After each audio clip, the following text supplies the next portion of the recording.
আজকে আমি দুর্দান্ত স্বাদের একটা রেসিপি শেয়ার করব এবং রেসিপিটা অনেকের অনেক বেশি প্রিয় এটা আমি জানি।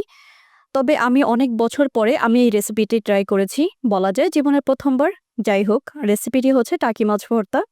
আমি কিভাবে করে টাকি মাছ ভর্তা করেছি আমি সেই পুরো রেসিপিটাই শেয়ার করব। চলুন তাহলে শুরু করা যাক। আসসালামু আলাইকুম। আশা করছি সবাই ভালো আছেন।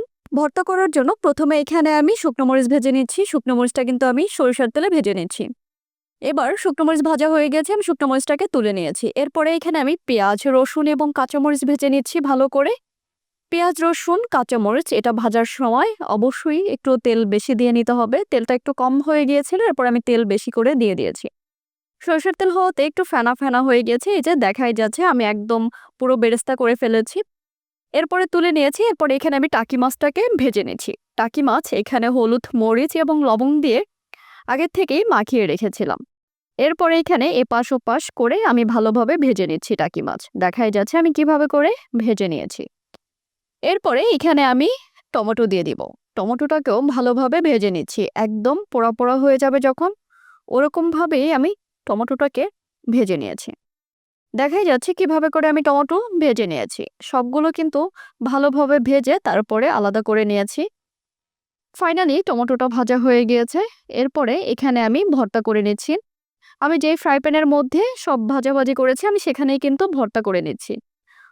প্রথমে এখানে লবণ দিয়ে শুকনো মরিচটাকে ভেজে নিচ্ছি। দেখা যাচ্ছে আমি কিভাবে করে শুকনো মরিচ ভেজে নিয়েছি। এরপরে কাঁচা রসুন দিয়েছি সামান্য পরিমাণ, এরপরে কাঁচা পেঁয়াজ অল্প পরিমাণে দিয়েছি। তারপর ভালোভাবে মাখিয়ে নিয়েছি। তারপরে সামান্য পরিমাণ সরিষার তেল দিয়ে দিয়েছি।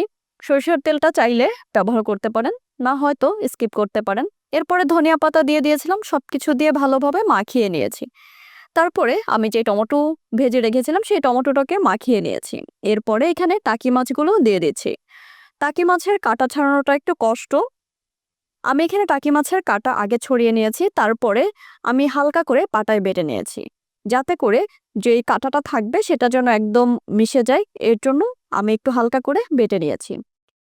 এরপরে ভালোভাবে মাখিয়ে নিয়েছিলাম। তারপরে ভালোভাবে যখন মাখানো হয়ে গিয়েছে, এরপরে আমি এখানে পেঁয়াজ বেরেস্তা দিয়ে দিয়েছি।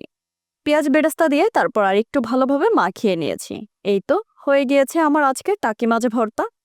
এই টাকি মাছ ভর্তাটা আমি অনেক বছর পরে করেছি। অনেক বছর পরে বলতে জীবনে প্রথমবার বলা চলে, কারণ আমি এর আগে টাকি মাছ খাইনি আর টাকি মাছ ভর্তাও খাইনি। এবারই ছিল আমার প্রথম টাকি মাছের ভর্তা খাওয়া।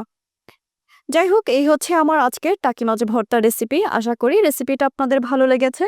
রেসিপিটা যদি ভালো লাগে তাহলে অবশ্যই একটা লাইক দিন এবং বন্ধুদের সাথে শেয়ার করুন। কমেন্টে জানাতে ভুলবেন না আমার রেসিপিটা কেমন হয়েছে। পরবর্তী রেসিপিতে আবার দেখা হবে ইনশাল্লাহ। সবাই ভালো থাকবেন, সুস্থ থাকবেন। সবাইকে অসংখ্য ধন্যবাদ আমার ভিডিওটা দেখার জন্য। আল্লাহ হাফেজ।